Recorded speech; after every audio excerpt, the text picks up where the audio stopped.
Hey guys! Welcome back to Travel YOLO, and for today's vlog ay ang ating day 2 ng Boracay Adventure. Hey guys, good morning. Kakagising ko lang. After ko maghilamos ay dumiretso na ako sa restaurant ng Shortime Dormitel para umorder ng breakfast with their friendly staff. So ibalik na natin ang ating expenses calculator with our expenses from day 1.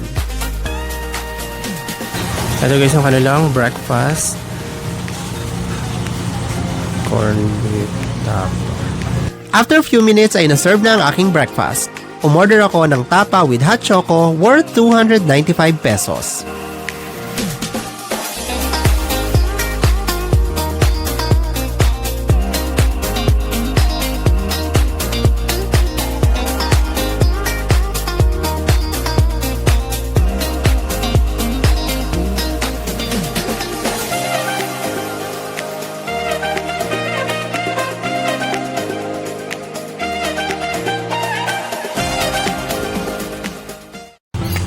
Hey guys! Good morning! So tapos ako mag-breakfast. Ngayon papunta na ako guys sa dagat. Hindi na ako sumakay sa service ng Dormitel kasi may tinuro sa akin na daan dito yung reception. Sa dulo daw nitong bakod na to ng isang hotel na halos katapat lang nila. Meron daw dun eskinita papunta sa Station 3. Mga 5 to 10 minute walk lang daw yon. So tatry natin maglakad. Total maganda naman yung weather. So lakad-lakad muna tayo ngayong umaga. After few meters ay narating ko din yung way papunta sa beach. Pero medyo na-surprise ako dahil hindi ito mukhang eskinita kundi isang concrete road. Pero nagpatuloy pa rin ako sa paglalakad dahil ito lang naman yung nakita kong daan sa dulo ng wall. Maganda naman pala yung way dito guys eh. Okay. So ito, eskinita na talaga siya. Sana lang tama yung nilalakaran natin guys. Tsaka sana walang aso. Tip lang pala guys, para hindi kayo malito ay kailangan nyo lang sundan ng pavement patungo sa beach. And after less than 10 minutes ay narating ko na ang Station 3. Sobrang ganda! Grabe, thank God, napakaganda ng weather today. Sana maghapon. Ang ganda ng Station 3 guys.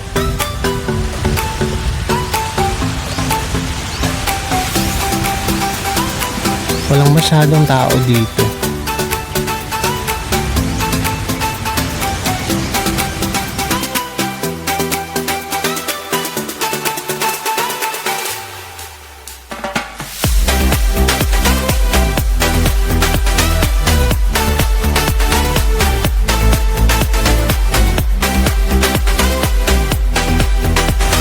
So guys, actually hindi ko alam kung saan ang galing yung notion or paniniwala na maganda daw mas maganda daw sa Station 1. Actually guys, yung Station 1, 2, and 3, pareho lang naman yung ganda niya. Pareho lang yung puti ng buhangin. Pareho lang din yung ganda ng dagat. Pero I think yung sinasabi nila dati na mas maganda sa Station 1 kasi mas magaganda daw yung hotel, mga high-end. Actually hindi na yung totoo eh. Kasi sa Station 2, sa Station 3, and kahit hindi dito sa part na to ng White Sand, ang dami ng mga high-end hotels. Actually yung Shangri-La, wala naman siya dito eh. Nandun siya sa kabilang part ng Boracay. Tapos yung iba pang mga magagandang hotel like Crimson, Fairways, nasa ibang part sila ng Boracay. So actually it doesn't matter kung nasaan kang banda ng Boracay kasi parang lahat naman ng part ng Boracay maganda. Pero ito yung White Sand area na talagang pinupuntahan. So ngayon nasa Station 3 ako and tingnan nyo naman ang ganda dito. Tapos wala masyadong tao dito. 'Di ba? So dito ako magsa-swimming. 'Di ba? Ba't pa ako lalayo? I'm on my own, broken and alone. I feel the rain crashing down all around this empty town. We're searching for the lost and found. Tips muna ulit tayo guys, and this time ay para sa mga first time travelers sa Boracay. Number 1 ay sulitin ang dagat. Yan ang hindi ko nagawa nung first visit ko dito sa Boracay noong 2016 dahil kung ano-anong water and land activities ang aming inavail. So medyo easy lang tayo guys sa activities and more swimming pa din dahil dagat naman talaga ang pinuntahan natin sa Boracay. Number 2 is for DIY travelers. Research in advance. Mas okay kung darating kayo sa Caticlan Airport na alam nyo na ang lahat ng proseso. So kung may mga kakilala kayo na nag-DIY travel na sa Boracay, huwag mahiyang magtanong. Make sure na i-message nyo sila bago kayo pumunta sa Boracay para may idea na kayo. At kaya kung napanood mo na ang Day 1 vlog ko, good job dahil may idea ka na sa proseso ng biyahe. Pero kung hindi mo pa napapanood, don't worry dahil nasa description ng video na to ang link. At ang pangatlong tip ay para sa mga travelers na nag-avail sa travel agency. Always do legit check. Habit ko na tingnan ang mga posts and comments sa FB page ng isang travel agency bago ako mag-book. Pero kung bago pa lang ang page and talagang maganda ang offer, ugaliing humingi ng copy ng permits like BIR and DOT accreditation. And ang pinaka-safe sa lahat, mag-request ng video call sa katransaksyon at magpaalam na kukuha ka ng screenshot habang kayo ay nag-uusap para kilala mo kung sinong kausap mo and iwas scam na din. Hopes you chase away my fears. I'm on my own. You made it so, and now I'm chasing my. Okay, lakad-lakad muna tayo guys at maya-maya mga 10 AM balik na ako sa hotel. So mag-check out ako dun sa una kong hotel and then transfer sa pangalawa. Tapos syempre meron ulit tayong room tour. Papakita ko sa inyo yung kabuuan ng room at saka kung magkano yung rate nila per night. Para may option kayo, 'di ba? Doon sa mura and then mid-range. Wala nga lang tayong high-end hotel for this vlog sa Boracay kasi hindi pa natin afford. Siguro soon papakita ko sa inyo yung high-end hotel pag may sponsor na tayo. Wow, pwede mag-surf dito. Hindi naman masyadong malakas ang alon. Kaya saan pwede mag-surf dito? Saan nagsa-surf? Dito. Saan nagsa-surf? Surfing? Dito? Ano, paddleboard Hindi masyadong... paddleboard ba yan? Oo. Wala ano. Okay. Magaling ako mag-video, sir. Gusto ko ako drone shot ko yan. Gusto ko nga masikat, sir. Ano pangalan mo? My name is Harry. Harry. Ayan, sa gustong mag-rent guys ng paddleboard, punta kayo dito sa Station 3 ka lagi. Okay. Andito lang si Harry. After ko maglakad-lakad ay nag-decide ulit akong mag-swimming.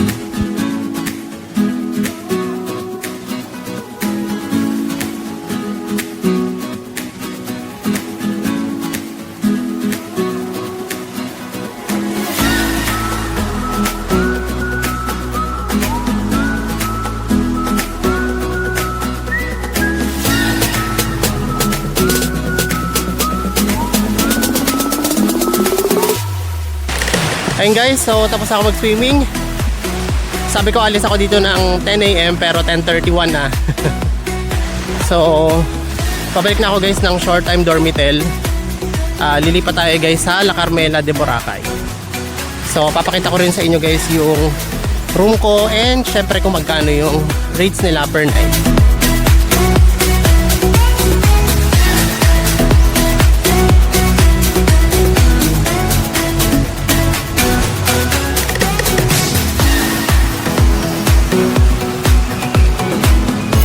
Hello po.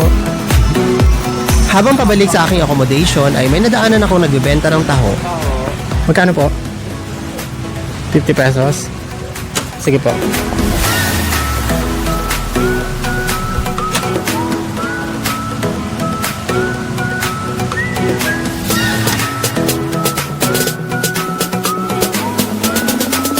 Okay, kaya tayo guys ng taho.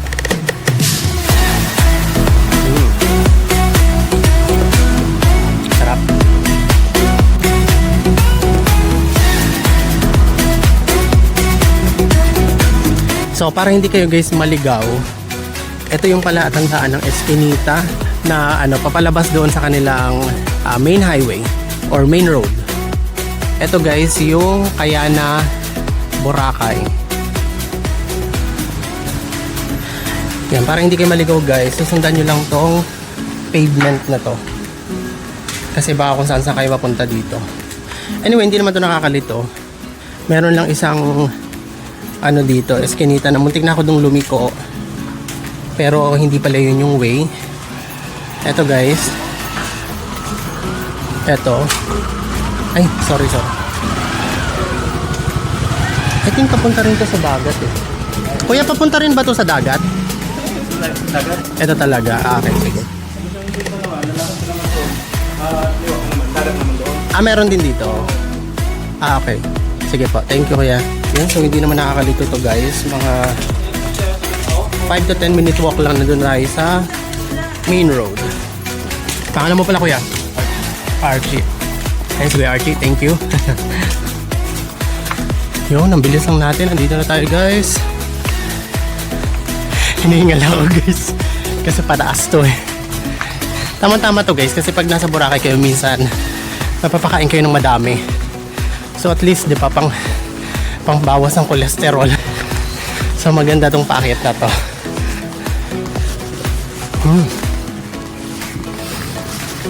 Sarap. After few minutes ay narating ko na ang main road. Pagdating sa Shore Time Dormitel ay nagwash muna ako para matanggal ang mga buhangin. Pagkatapos ay dumiretso na ako sa aking room para naman mag-empake.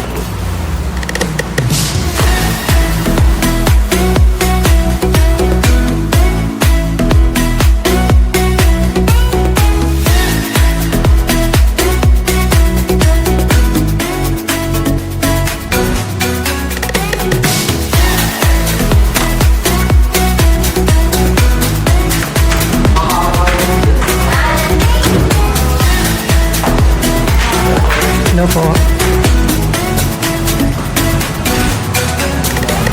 Balik sa sinigin mo sir. Nek, Bacolod. Master Festival. Ayun, pangalan mo pala ate? Gia. And si Kuya? Kuya Edsel. Yan. Thank you. Hey guys. So 11:43 AM na. Check out na ako dito sa Shore Time Dormitel. Lipat na tayo ng La Carmela. So abang lang tayo dito ng tricycle. Ayun. 25 pesos lang ang bayad sa e-trike mula sa Dormitel hanggang sa La Carmela.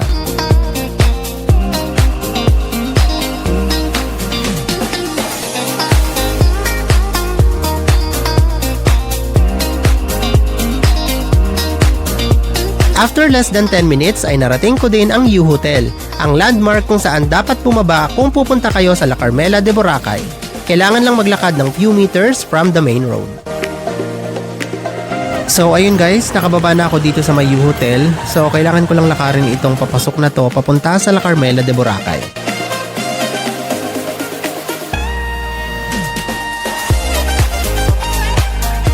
Pagdating ko sa lobby ay mabilis akong na-assist ng front desk kaya nakapag-check-in agad ako. We're so lucky kasi meron na tayong room agad, pero dito tayo sa kabilang building nila, itong executive wing. So actually guys, yung kanilang standard check-in time ay 2 PM. Pero kapag may available room na, pinapayagan nila yung early check-in. Kaya book na kayo dito sa La Carmela. Front beach pa to. Hey! Okay, ito na ang ating room guys. Ito ang standard room ng La Carmela de Boracay. Minimum of 2 packs ang kanilang mga room, so kahit solo traveler kayo ay gantong room pa din ang ibibigay nila. Meron ditong TV and mini ref na pwede nyo magamit. Meron na din nakahandang baso, tasa, pitchel at heater na pwede nyong gamitin in case gusto nyong magtimpla ng juice or coffee. Meron silang mga water dispenser sa hallway. Meron na din ditong mesa at mga upuan, and of course ang kanilang cabinet kung saan pwede nyong ilagay ang inyong mga gamit. Sa taas ng cabinet ay meron ng mga naka-reading hanger, so pwede nyong ihang yung mga nagusot nyong damit sa biyahe. Sa bandang baba naman ay may mga shelves and meron din sila ditong safety box na pwede nyong gamitin. Kailangan nyo lang humingi ng assistance from front desk. Eto naman guys ang kanilang CR, and good news, meron sila ditong bidet. Kasama na rin ang mga toiletries like tissue, sabon, shampoo with conditioner. Meron na ding heater ang kanilang shower. Nabook ko sa Agoda ang room na to sa halagang 5,022 pesos for 4 days and 3 nights.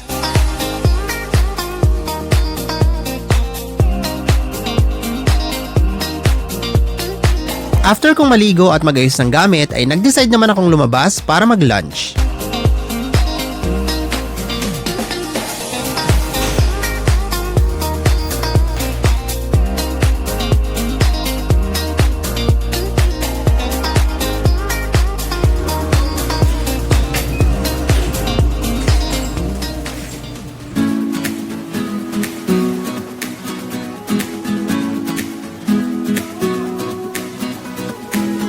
Hey guys, so hindi pa ako nagla-lunch.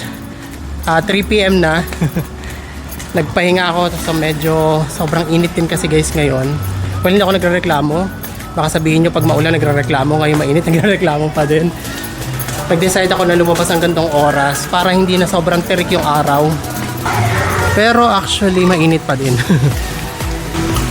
Pero mas maganda na to kaysa umuulan guys, diba? Kaya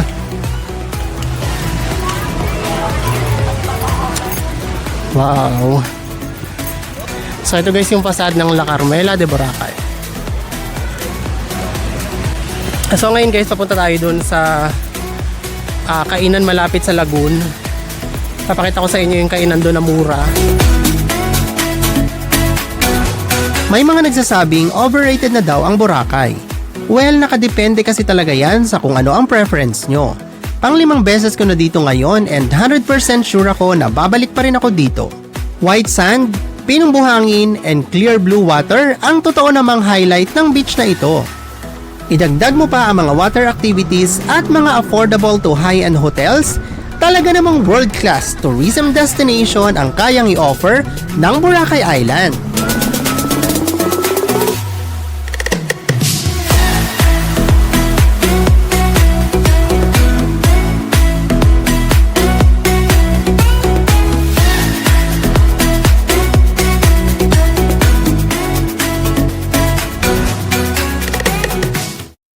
After few minute walk ay narating ko na ang lagoon sa harap ng D-Mall. Sa part na to ay kakanan tayo and after few meters sa unahan ng McDo ay mararating natin ang Jasper's Boracay.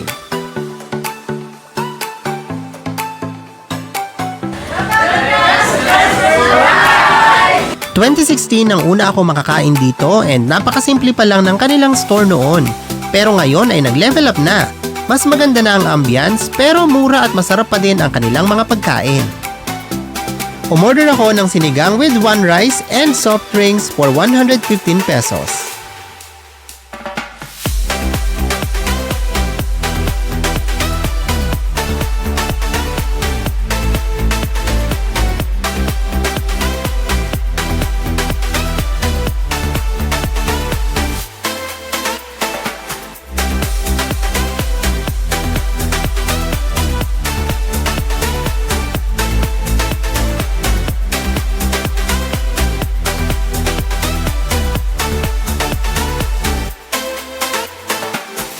Yun guys, so tapos na tayo mag-lunch. After kong kumain ay bumalik ako sa D-Mall and this time naman guys ay ipapakita ko sa inyo ang mga menu ng iba't ibang mga food stalls and restaurants.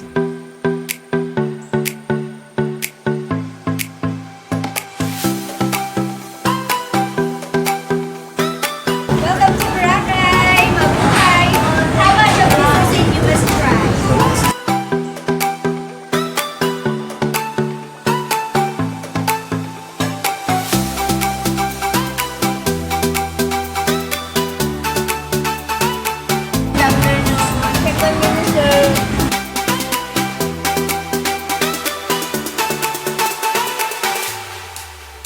Okay, thank you. Ano pong name nila? Desiree. Thank you. Hello sir.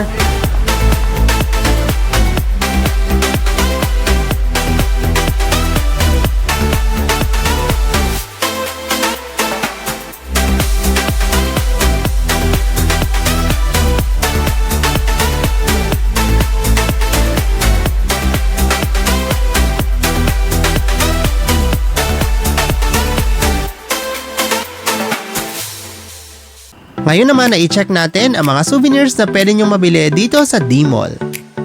Nagandahan ako dito sa mga surfboard keychains kaya bumili ako ng 6 pieces for 100 pesos. Bumili rin ako dito ng 9 pieces na bamboo pens with free name na siya, kaya perfect itong pasalubong sa ating mga loved ones. 450 pesos ang ilalagay ko sa ating expenses calculator for computation purposes, pero binigyan talaga ako ni ate ng discount dahil marami akong binili. Sa mga gusto palang bumili kay ate, madali lang siyang hanapin dahil nasa harap siya ng Andox located sa D-Mall. Guys, mga taga-Naik, ayan, ano pong pangalan nila, ma'am? After kong bumili ng souvenirs ay napadaan ako dito sa Fruit Dragon na nagbebenta ng fruit shake. Pwede kayong mamili ng dalawang fruits na gusto nyong i-mix, so pinili ko ang buko and mango.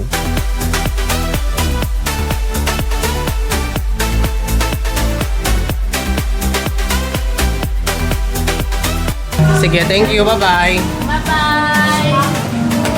Thank you. Lakad-lakad na tayo guys, malapit ang sunset. In fairness, masarap tong minix ko Buko and mango. 180 pesos lang siya guys.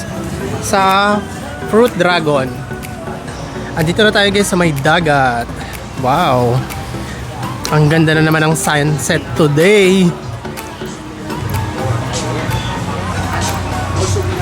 Oh my goodness, napakaganda. Perfect sunset again. Ang ganda ng paraw. Punta tayo guys malapit sa dagat. So grabe na ang sunburn natin today. And meron pa akong ilang araw. Wednesday, Thursday, Friday. 3 araw pa ako dito guys. So mukha na naman akong uling.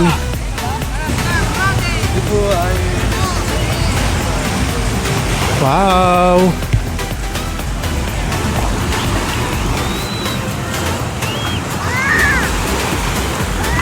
Grabe, ganda talaga ng sun dito.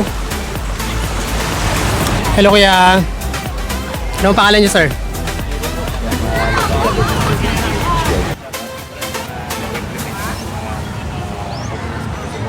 Yes. Ayun. Thank you kaya.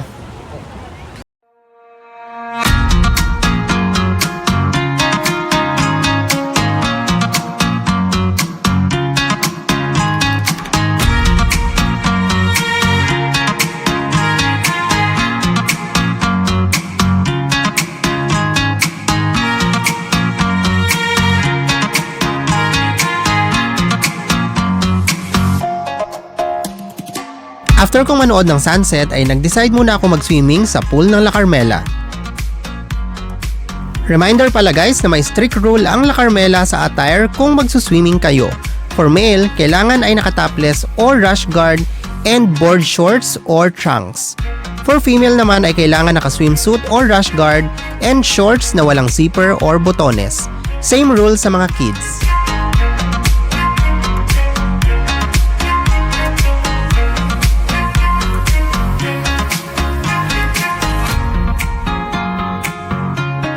.43 PM nang mag-start ang fire dance sa pool area.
Grabe, ang galing guys na nag-fire dance.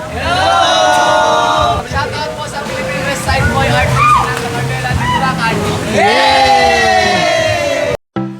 After kong ma-enjoy ang napaka-entertaining na fire dance ay nag-decide na akong bumalik sa room para maligo and mag-dinner.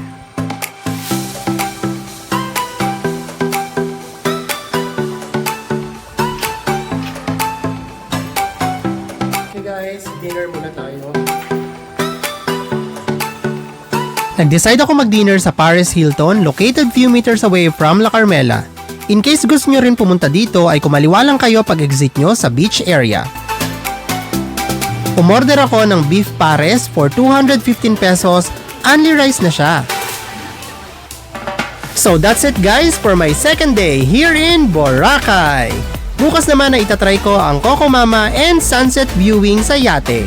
Thank you so much guys for all your support. Please like and subscribe.